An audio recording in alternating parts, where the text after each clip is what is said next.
মৰমৰ ছাত্ৰ ছাত্ৰীসকল, যোৱাকালি আমি আমাৰ ত্ৰিকোণমিতিক পৰিচয়ৰ বিভিন্ন ধৰণৰ কোণৰ ত্ৰিকোণমিতিক অনুপাতবিলাকৰ বিষয়ে আমি গম পালোঁ।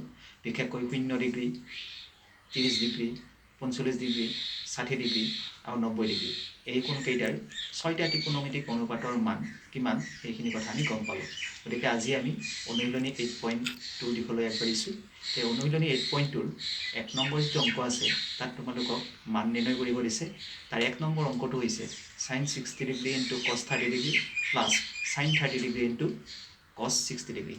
গতিকে এই অংকটো এতিয়া আমি কৰিব ওলাইছোঁ।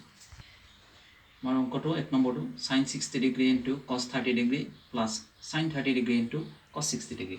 গতিকে এতিয়া এই ৰাশিটোৰ আমি মান নিৰ্ণয় কৰিম। সমান এতিয়া চোৱা sin 60 ডিগ্ৰী, sin 60 ডিগ্ৰী মানে আমাৰ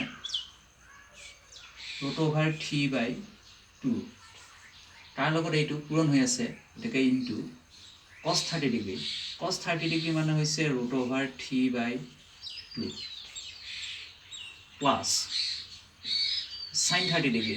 sin 30 ডিগ্ৰীৰ মানটো হৈছে 1/2 ইনটু cos 60 ডিগ্ৰীৰ মানটো হৈছে 1/2। গতিকে এই চাৰিওটাৰেই আমি মানকেইটা আমি লিখিলোঁ। এতিয়া কি হ'ব চোৱা, এইটোৰ লগত এইটো পূৰণ, √3ৰ লগত √3 পূৰণ কৰিলে আমি 3 পাম আৰু 2ৰ লগত 2 পূৰণ কৰিলে আমি 4 পাম। যোগ 1 ইনটু 1 1 আৰু 2 ইনটু 2 4। গতিকে আমি এই দুটা ভগ্নাংশত পালোঁ আৰু ভগ্নাংশৰ যোগ বা বিয়োগ কৰিব লাগিলে সদায় আমি হৰকেইটাৰ লসাগুলৈ আমি কৰিব লাগিব। গতিকে 4 আৰু 4 লসাগু 4, 4টোৰে 4টো হৰণ কৰিলে এবাৰ যাব, সেই 1টোৰ লগত 3টো পূৰণ কৰিলে 3 × 3 যোগ এই 4টোৰে এই 4টোক এবাৰ যাব আৰু 1 × 1 1। আমি কি দেখিলোঁ, 3 যোগ 1 4 আৰু তলতো 4, অৰ্থাৎ 4/4, তাৰ মানে হৈছে 1। এই একটোৱে হৈছে আচলতে এই ৰাশিটোৰ মান। গতিকে 1 নম্বৰ অংকটো এইটোৱে। এইবাৰ আমি 2 নম্বৰ অংকটো লৈছোঁ। 2 নম্বৰ অংকটোৰ মান নিৰ্ণয় কৰিব দিছে 2 tan square 45 degree plus cos square 30 degree minus sin square 60 degree. এতিয়া আমি এই ৰাশিটোৰ আমি মান উলিয়াম। 2 tan square 45 degree plus cos square 30 degree minus sin square 60 degree. এতিয়া আমি মানবিলাক আমি কেনেকৈ লিখিম? প্ৰথমতে 2 আছে, 2ৰ লগত tan স্কুৱেৰ 45 ডিগ্ৰী আছে। গতিকে 2 পূৰণ tan স্কুৱেৰ 45 ডিগ্ৰী, 2টো লিখিলোঁ, 2 পূৰণ tan স্কুৱেৰ 45 ডিগ্ৰীটো মানে আচলতে কি, যে আমাৰ যদি এইটো হয় যে tan স্কুৱেৰ a আছে, তাৰ অৰ্থটো হৈছে আচলতে tan a সেই মানটোৰ বৰ্গ, অৰ্থাৎ tan a ৰ বৰ্গটোক tan স্কুৱেৰ a বুলি কোৱা হ'ব।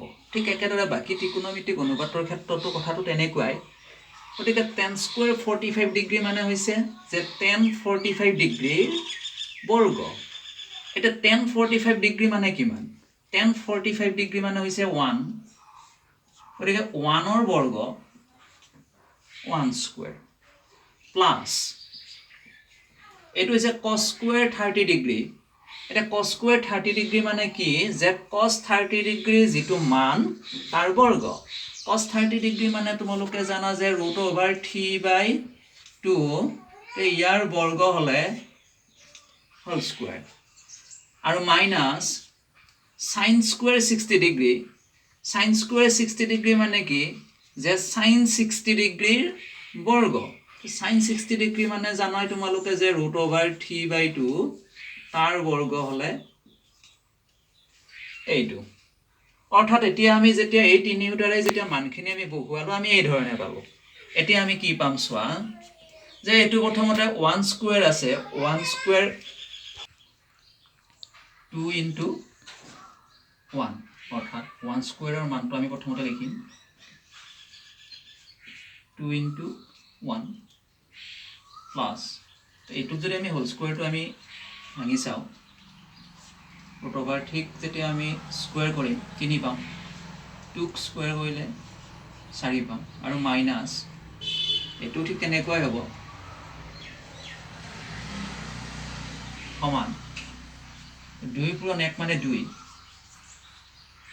আৰু এইটো যদি আমি চাওঁ যে এইটো হৈছে প্লাছ 3/4 আৰু এইটো হৈছে মাইনাছ 3/4, গতিকে নিশ্চয় তোমালোকে বুজিছা যে এইটো আৰু এইটো আমাৰ কেঞ্চেল যাব, প্লাছ আৰু মাইনাছে কেঞ্চেল কৰিলে এইখিনি 0 থাকে, গতিকে আচলতে 2 × 1 মানে 2, গতিকে এইটোৱেই হ'ব, এই দুইটোৱেই হ'ব এই ৰাশিটোৰ মান। এইবাৰ আমি 1 নম্বৰৰ 4 নম্বৰ অংকটো আমি লৈছোঁ, যে অংকটো আছে যে sin 30 degree plus tan 45 degree minus cos 60 degree divided by sec 30 degree plus cos 60 degree plus cot 45 degree. এই ৰাশিটোৰ আমি এতিয়া মান নিৰ্ণয় কৰিব লাগে। এতিয়া আমি আহিছোঁ সমান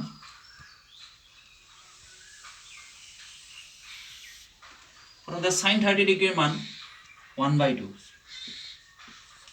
প্লাছ tan 45 ডিগ্ৰী, tan 45 ডিগ্ৰীৰ মান হৈছে 1 মাইনাছ cos 60 ডিগ্ৰী, cos 60 ডিগ্ৰীৰ মান হৈছে আমাৰ 2/√3।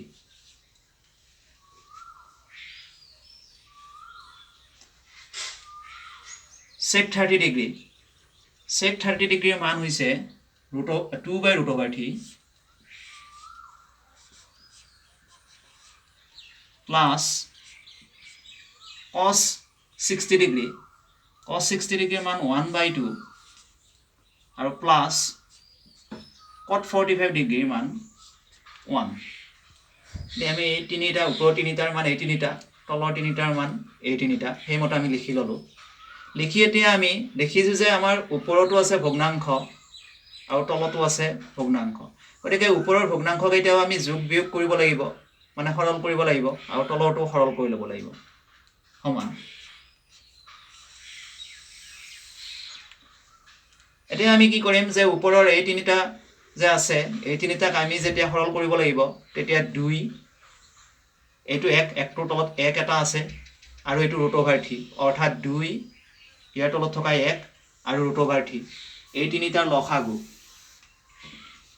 2, 1 আৰু √3, এই তিনিটাৰ লসাগু নিশ্চয় তোমালোকে জানা যে 2√3 হ'ব। গতিকে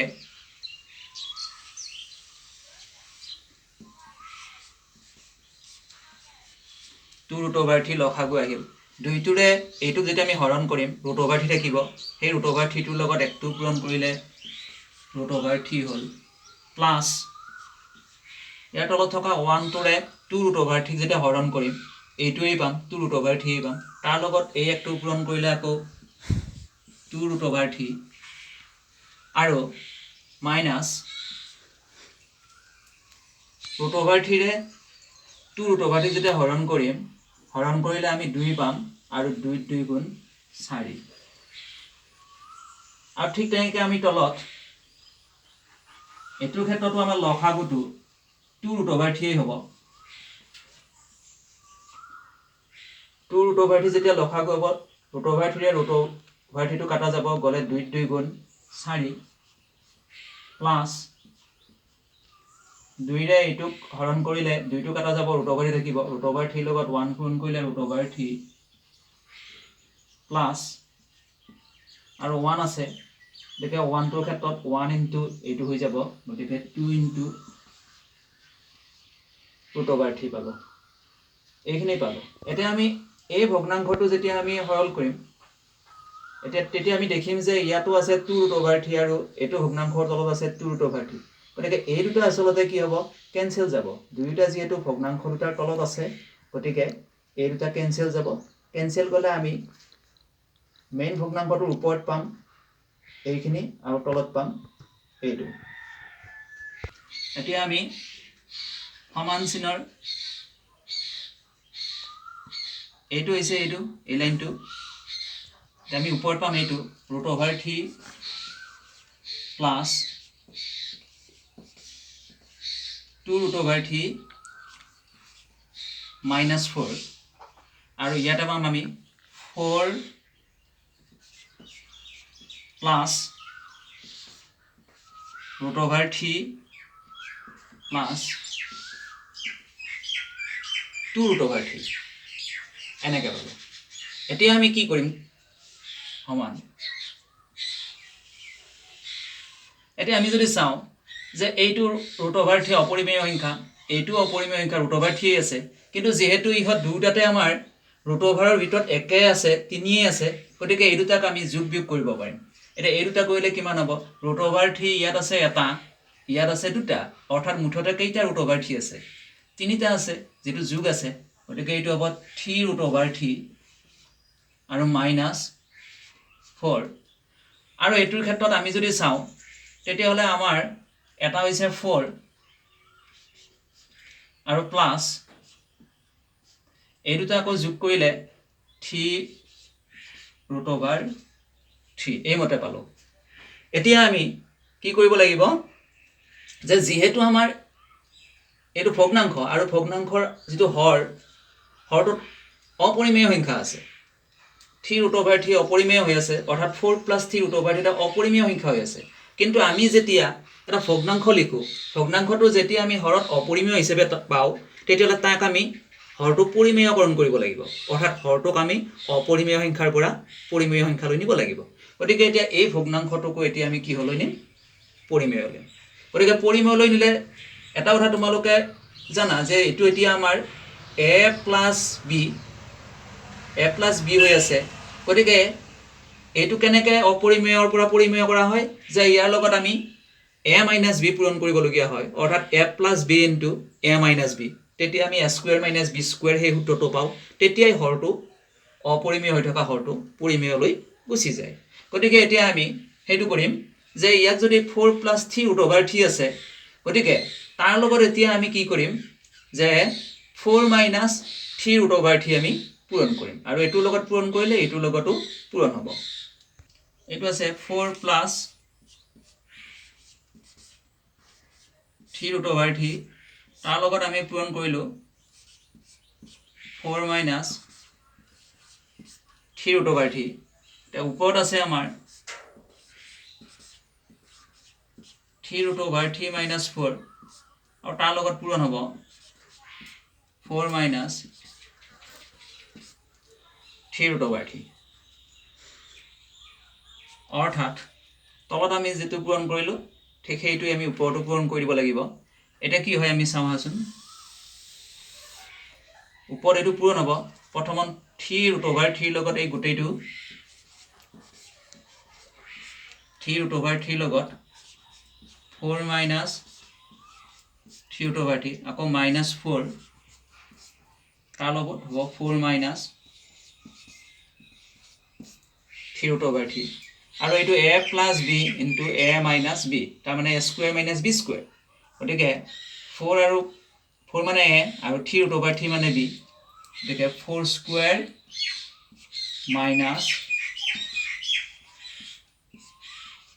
3√3² সমান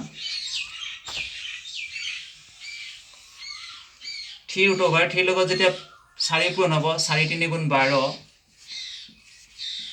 12√3, আৰু 3√3 লগত 3√3 যেতিয়া পূৰণ কৰিম তেতিয়া আমাৰ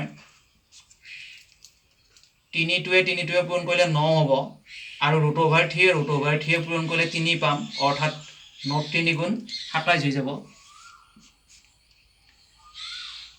এইটো 4 আৰু -4 আৰু এইটো 4, মাইনাছে প্লাছে মাইনাছ, 4 × 4 = 16,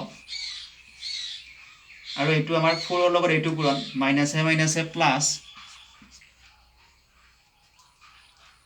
4 × 3 = 12, আৰু √3, আৰু তলত হ'ব 4² মানে হৈছে 16, মাইনাছ 3√3 যেতিয়া আমি হোল স্কুৱেৰ কৰিম, কৰোঁতে 3ক স্কুৱেৰ কৰিলে 9, √3 স্কুৱেৰ কৰিলে 3, অৰ্থাৎ 9 × 3 = 27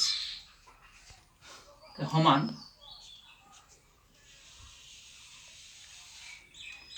এতিয়া আমাৰ ইয়াতে কি হয়, প্ৰথমতে আমি এই দুটা সংখ্যা চাওঁ, -27 আৰু -14, গতিকে এই দুয়োটা যিহেতু ঋণাত্মক সংখ্যা, গতিকে এই দুটা আমাৰ যোগ হ'ব হলে -43 পাম -43 আৰু এটা আছে +12√3 আৰু এটা +12√3 গতিকে এই দুটা মিলি 12 আৰু 12 24√3 অৰ্থাৎ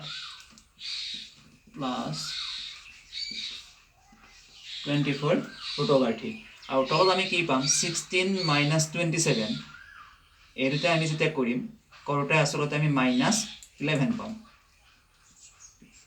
এতিয়া আমি দেখিলো যে আচলতে আমাৰ কি হৈছে যেটো হৰ আছিল হৰটোৰ পৰা আমাৰ অপৰিমেয় অংক গুছি গৈ হৰটো এটা পৰিমেয় সংখ্যা হৈছে অৰ্থাৎ -11 গতিকে আমি এনেকৈও আনসাৰটো আমি ৰাখিব পাৰো আৰু যদি আমি বিচাৰো যে তলত যেহেতু আমি মাইনাস চিন পাইছো এটা মাইনাস চিনটো আমি নোহোৱা কৰিব পাৰো তাৰ কাৰণে আমি কি কৰিম যে ওপৰ আমি মাইনাসটো কমন লওঁ তো মাইনাসটো যদি মই কমন লওঁ মাইনাস চিনটো তেতিয়ালে এটো 43 আৰু এটো মাইনাস এ প্লাস এ তো মাইনাস হ'ব 24√3 আৰু তলত আছে -11 এটা তলৰ মাইনাসটো ওপৰৰ মাইনাসটো দুটা যেতিয়া কেনসেল যাব কেনসেল গলে এতিয়া আমাৰ থাকিব 43 minus 24/3/11 গতিকে এইটোৱে আমি